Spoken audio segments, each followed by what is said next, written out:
Grand Rising people, welcome to Phantom Vitality, where we discuss news, tips, and takes on health, wealth, and the world at large.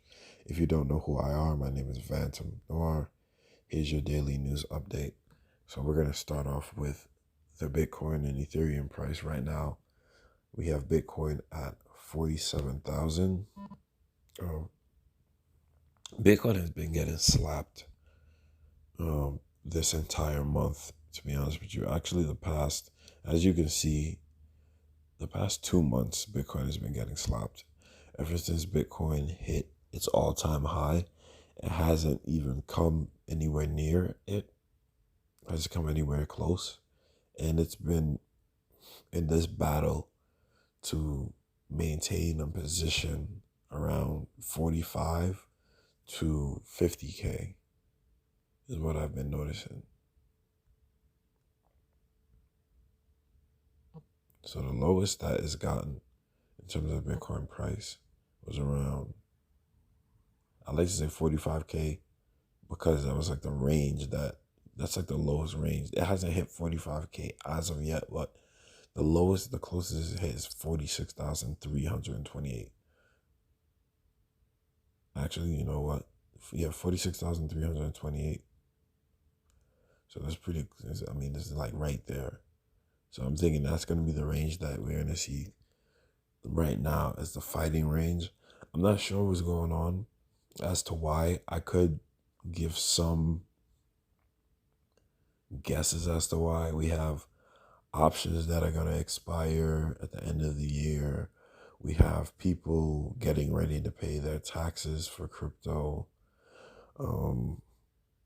Of course, it's the end of the year, so people probably were holding all year, and then Christmas time and all that stuff. So people decided to sell their crypto and decide, they're going to buy this and buy that, with their gains. But, there's probably a lot of people who made a good amount of money this year. I mean, at the end of the day, it's all about the big picture.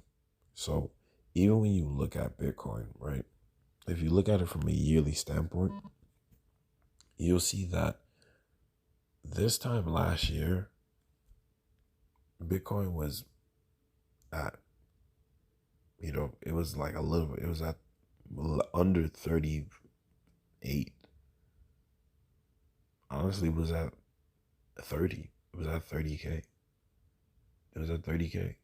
So if we're looking at it right now, even year over year, Bitcoin is still, is still performing well. To go from 30,000 to 47,000, that's still good. We still have to be optimistic. And I mean, it showed that it could get legs and it could move up, because it went up all the way to, 68.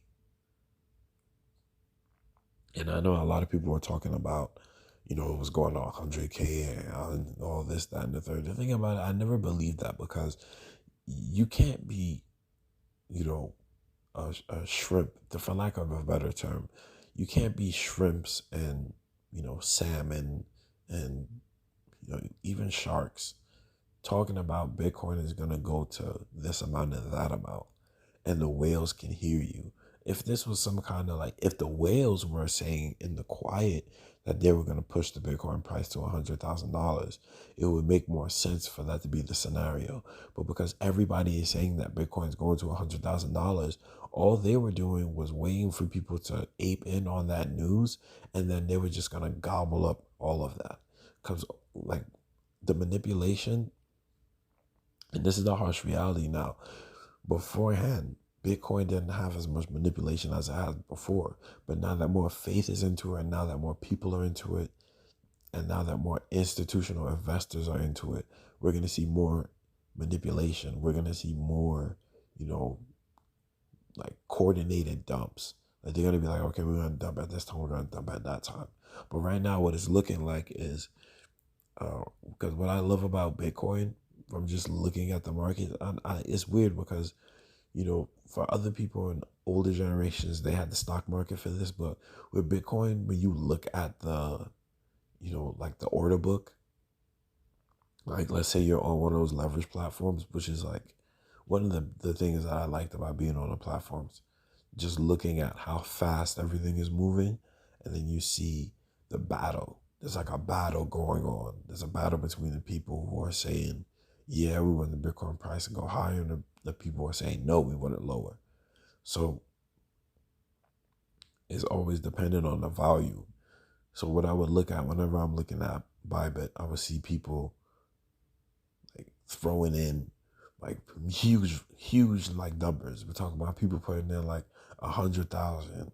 And I'll notice that whenever I would see those numbers, in whatever direction, they decided they wanted to move, that was where the market was going.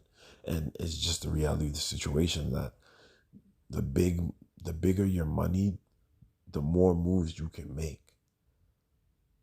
So right now we're seeing some people, fighting back. It might be these same institutional investors who are fighting back, who are saying that they want to see, Bitcoin maintain the value that's at right now. So overall, it's been, it's weird when you see Bitcoin at a certain price and you see it at a certain trajectory, and then it just gets slapped, and then it just drops like, pretty much like $21,000.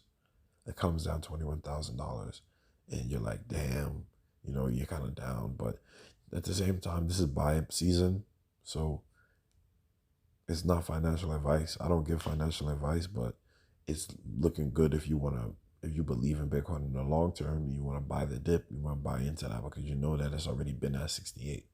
If you know that it's already been there, then, this is a cakewalk. It's straight optimism, honestly, at this point. Even when the market goes down, at this point, we just don't know when the bear market is going to hit.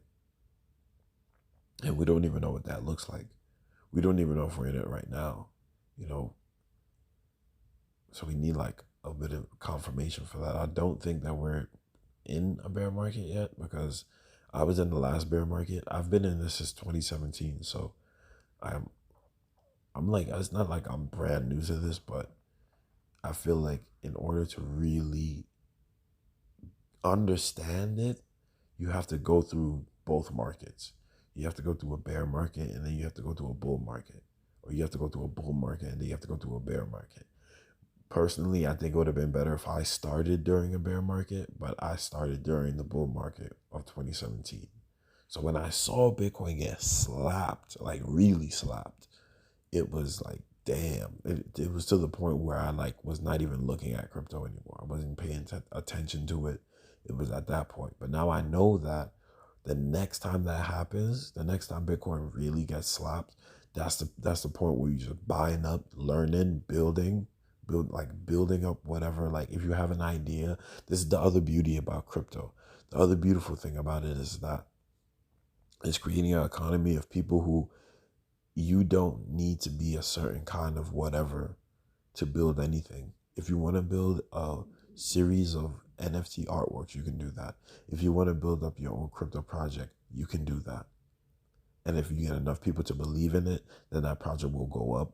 You vest, a certain amount of tokens to yourself over a period of time so you can focus on the project, and then you just build it out, and you build what you want to build at the end of the day.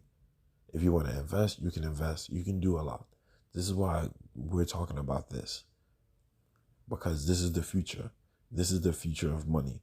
Like, I'm not saying Bitcoin is the end all be all when it comes to money, but I think that Bitcoin is like the big bang when it comes to money. And all these other cryptocurrency projects are creating their own galaxies and planets.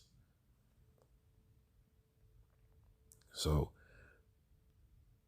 in terms of Ethereum is going in the same direction as Bitcoin, just not as harsh.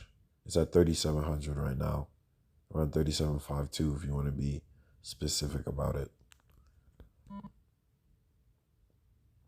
Yet at the same time, we're still seeing congestion. I like to just go on some platforms and just look and see what's going on, but then we're still seeing congestion in the market. At the same time, too, it's like, this is like the weirdest week, like this week and the week, like the Christmas week and this week. These are the two weirdest weeks because the year is coming to an end. People have left. People have went on vacation. things are slower, like things are just not moving at the same pace as they would be normally when there's not a holiday or Christmas and New Year's bunched together. So there's that. In terms of the news, we have a brother and sister in Hong Kong that have been arrested for laundering over $380 million. So that was wild. They got caught laundering that money, but they were using crypto and banks. They were just going off. They were just going off with laundering money. I don't know where they even got that money from. I don't know what they were doing, but man, apparently it's Hong Kong money though. Yeah, it's Hong Kong, $384 million. So if you look into that and you look into how much that exactly is, I'm gonna look it up right now because I'm not gonna act like I know like immediately the you know I'm not gonna act like I know immediately how much like Hong Kong dollars are. I've never even been to Hong Kong before. I might be interested in going, but who knows? But anyway, 384 million. Well, that's still $49 million. So that's still a damn high amount of money. So there's that. They laundered USD $49 million used in different personal bank accounts of other people in nearly 2,500 transactions. But they're using cash, and the cash was deposited in 617 attempts.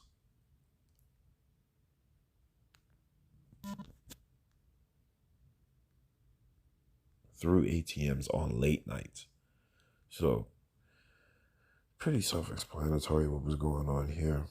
I don't know what kind of crimes they were in, but they were involved in some crimes. Maybe they were like, maybe they were like owning some rep factories and selling drugs and doing a whole bunch of stuff, because that shit is crazy. And if convicted, they're going to face 14 years and a fine of 3 million Hong Kong dollars. So that's one aspect of it. And we already spoke about this yesterday in terms of the BitMEX story about money laundering. And it's just going to keep rearing its ugly head. People are going to continue to use it because of the perceived ease of doing so. Even though at the same time, as like I said, the dollar is still the main, source in terms of money laundering. Like it still is.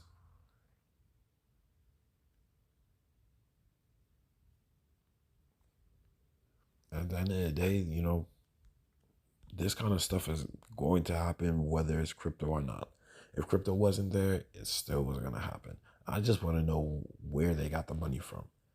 And they were doing it late at night. So they were continuing at late nights, like laundering $50 million, putting it into this account and that account. And it's looking like what's happening is we're getting two layers of money laundering. We're getting the money going into the bank and then from the bank into crypto, which is dumb because they can just track it as soon as it's in the bank.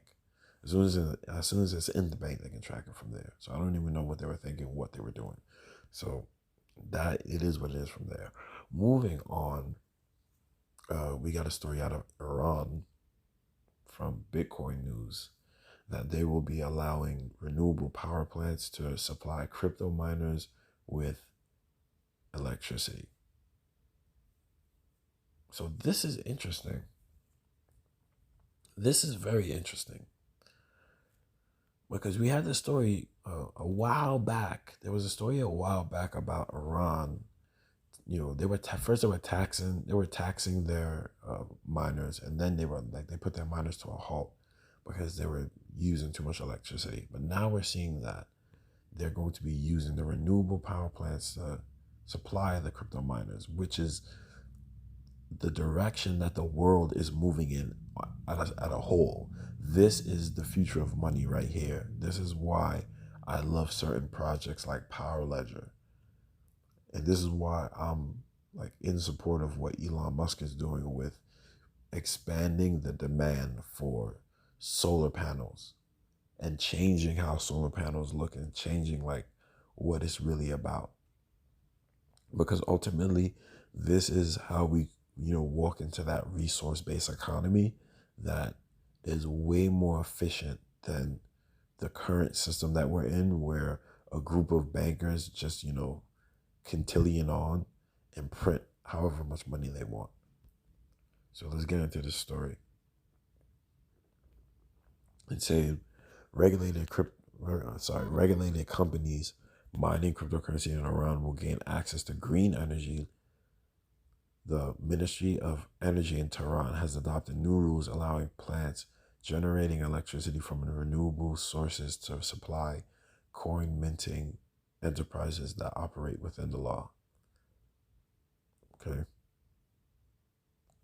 It says the Ministry of Energy has been trying to reduce the use of liquid fuels for generations since last month.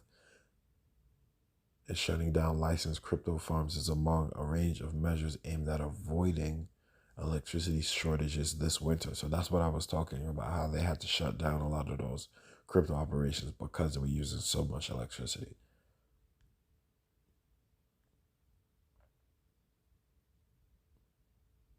So they legalized the mining in 2019, which was huge news. I reported on that on my blog about how they got that done, which was really good. And then, of course, as I mentioned before, the temporary ban. But now they figured out a solution in terms of them using the renewable energy. And that is exactly what they were supposed to be doing. This is why certain countries are going to be very prosperous when it comes to the combination of renewable energy and cryptocurrency and mining cryptocurrency, especially when we're talking about mining Bitcoin, or if they can choose whichever proof of work model, is available, has legs, has, the fundamentals, they're going to use that. So one country I'm watching when it comes to this is Egypt, in terms of their solar power. In the United States of America, I'm looking at places like Las Vegas. I'm looking at Arizona. Nevada. I'm looking for Nevada, Arizona, those two spots. Maybe New Mexico as well. Mexico is another spot we can possibly look at. We can see that even in China, they're probably gonna ramp up in terms of the, renewable energy sourcing. I think I've already heard some stories about, a lot of them Chinese miners moved to Kazakhstan when China banned mining outright. Because the reality situation is mining does use a lot of energy. That's just in the nature of Bitcoin. In the nature of Bitcoin, with every single, halving, it gets more difficult to mine. It gets more and more and more and more difficult to mine, which ultimately means more electricity needs to be used to, mine this cryptocurrency. Honestly, it's like you're in math class and you're saying to yourself, okay, I have to do this problem, blah, blah, blah, blah. It's like you do 2 plus 2, and then you do, 2x plus 4 equals with the question mark. And then you get to a point where you do a full scale, when you're doing proofs, and then you're doing calculus. So you know within yourself that takes a certain amount of brain power. It takes a certain amount of recollection. It takes a certain amount of recognition and repetition in order for you to be able to do that. So it's a good move from Iran. I'm glad they're making this move. I'm glad they're moving in that direction. And we're seeing it. The world is moving in a more positive direction, which is great. I love it. Like, how can I not?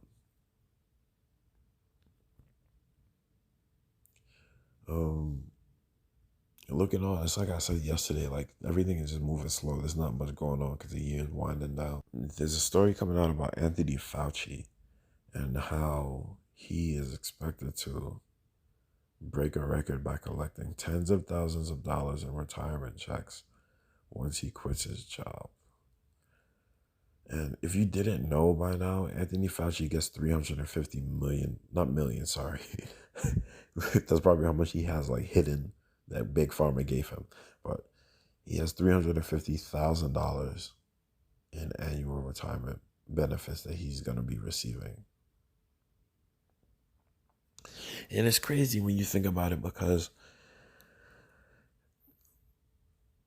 it's rewarding. Well, I can't say this rewarding incompetence because he's been working in the White House for like years already. And then he was, hint, working on the whole AIDS thing. And then now he's working on this stuff.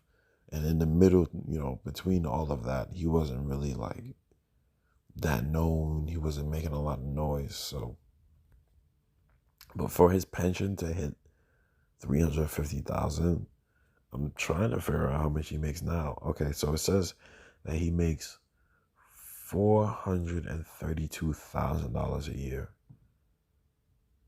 Which, I mean, this is one thing I never understood about this government or the United States of America in general, which it kind of just doesn't make any sense to me.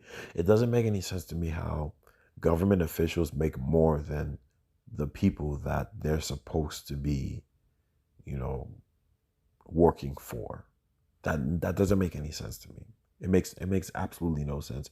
And truth be told, I think they should get paid the same amount as teachers. And teachers should be getting more than this. Teachers should be getting base. Like after a few years of you being a teacher, you should be getting at least 100 and change a year. And I'm talking about public school and private school. If you go in private school, then you should be getting way more than that. But for this dude to be getting $434,000, he's getting damn near the same amount as a president. Like presidents right now, I think I'm getting like 600,000. And let me check just to be sure.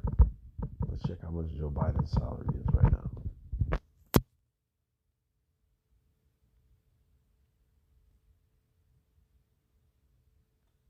So yeah, he's making damn near the same amount as the president.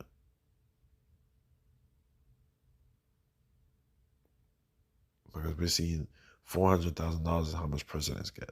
And Fauci's getting more than that.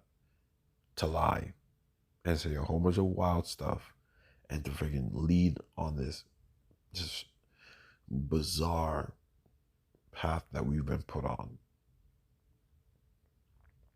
So that's crazy. This dude's about to be making, well, the thing about it too is that he's 81 years old. So he's 81 and he's gonna be getting like $350,000. I don't think he's gonna live that long. Maybe he got like, I don't think he's gonna go 100. But in all honesty, for some strange reason, fucked up people live long as fuck. So I don't know. It's bizarre to me. But there's that. We got another story about, it's looking like, okay, the Rick Saleeby story. That story is continually going. If you don't know about that story, well, CNN has been, I don't know, I guess they've been exposed for having a bunch of pedophiles and sexual harassers working for them. And this Rick Saleeby dude was one of them who was texting like a woman and he was trying to get nudes from her. And then he was talking about he wanted to get nudes from her and the daughter or something like that. Wait, actually, you know what? That was the other guy. See, you see how that's crazy? There was two of them. There's John Griffin and then there's Rick Saleeby. So there was both of them. I'm trying to figure out what this dude was doing.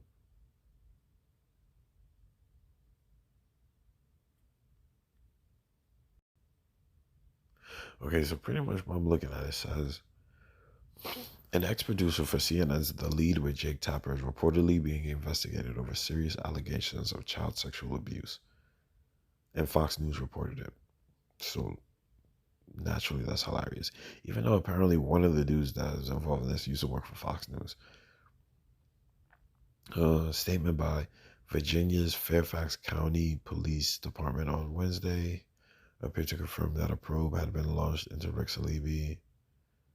And so a probe has been launched. So he's being investigated. And this is the same CNN that they'll laugh at people for talking about QAnon and all that stuff. And the basis of QAnon was pretty much child sex trafficking. Even though I think QAnon was a whole that was a ruse. That was a whole red herring. That was there to trick people. It wasn't serious. It was never serious. It was like carrot and stick all the way.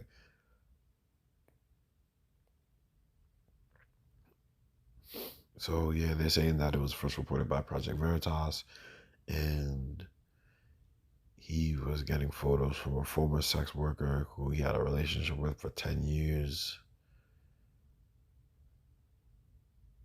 It says that the woman, identified as Janine Bonani, she was working with Project Veritas, who's been on a tear lately. So it was, the information that she gave was concerning enough that James O'Keefe, who's the founder, felt a duty to take action to protect the children who were involved.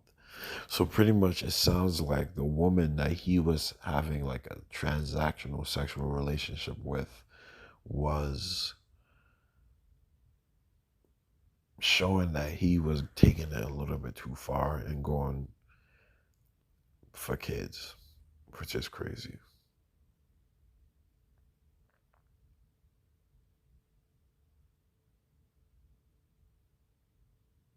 But hey, we'll see what happens. CNN is continually taking L's as usual. And wow. And the other story was also Galon Maxwell got charged.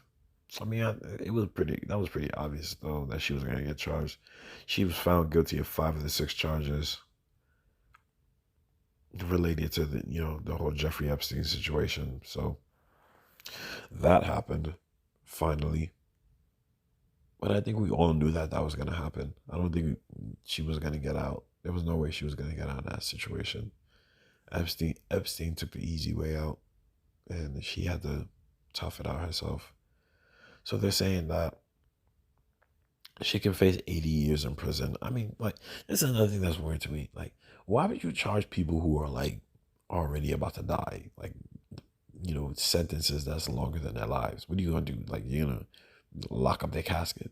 And it never makes any sense to me when they do that. She's in her 60s, if I'm not mistaken. And they're gonna charge her with 80 years. She's not gonna live to 140. She's probably gonna die by the time she's 80 something.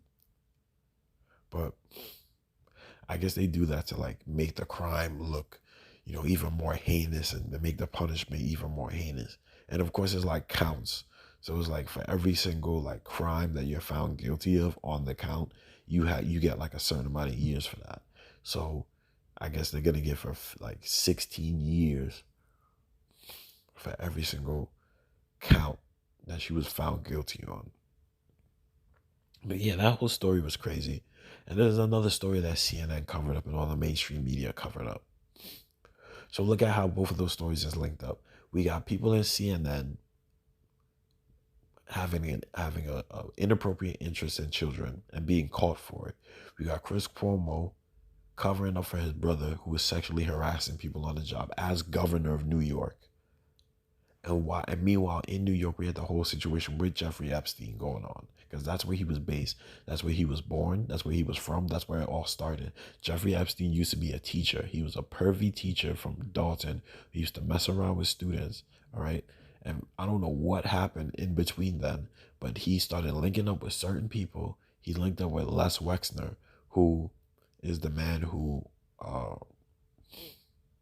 was the CEO of, I I forgot the name of the company that's the CEO of it, that's like controls it, but he was the CEO of the company that owns Victoria's Secret.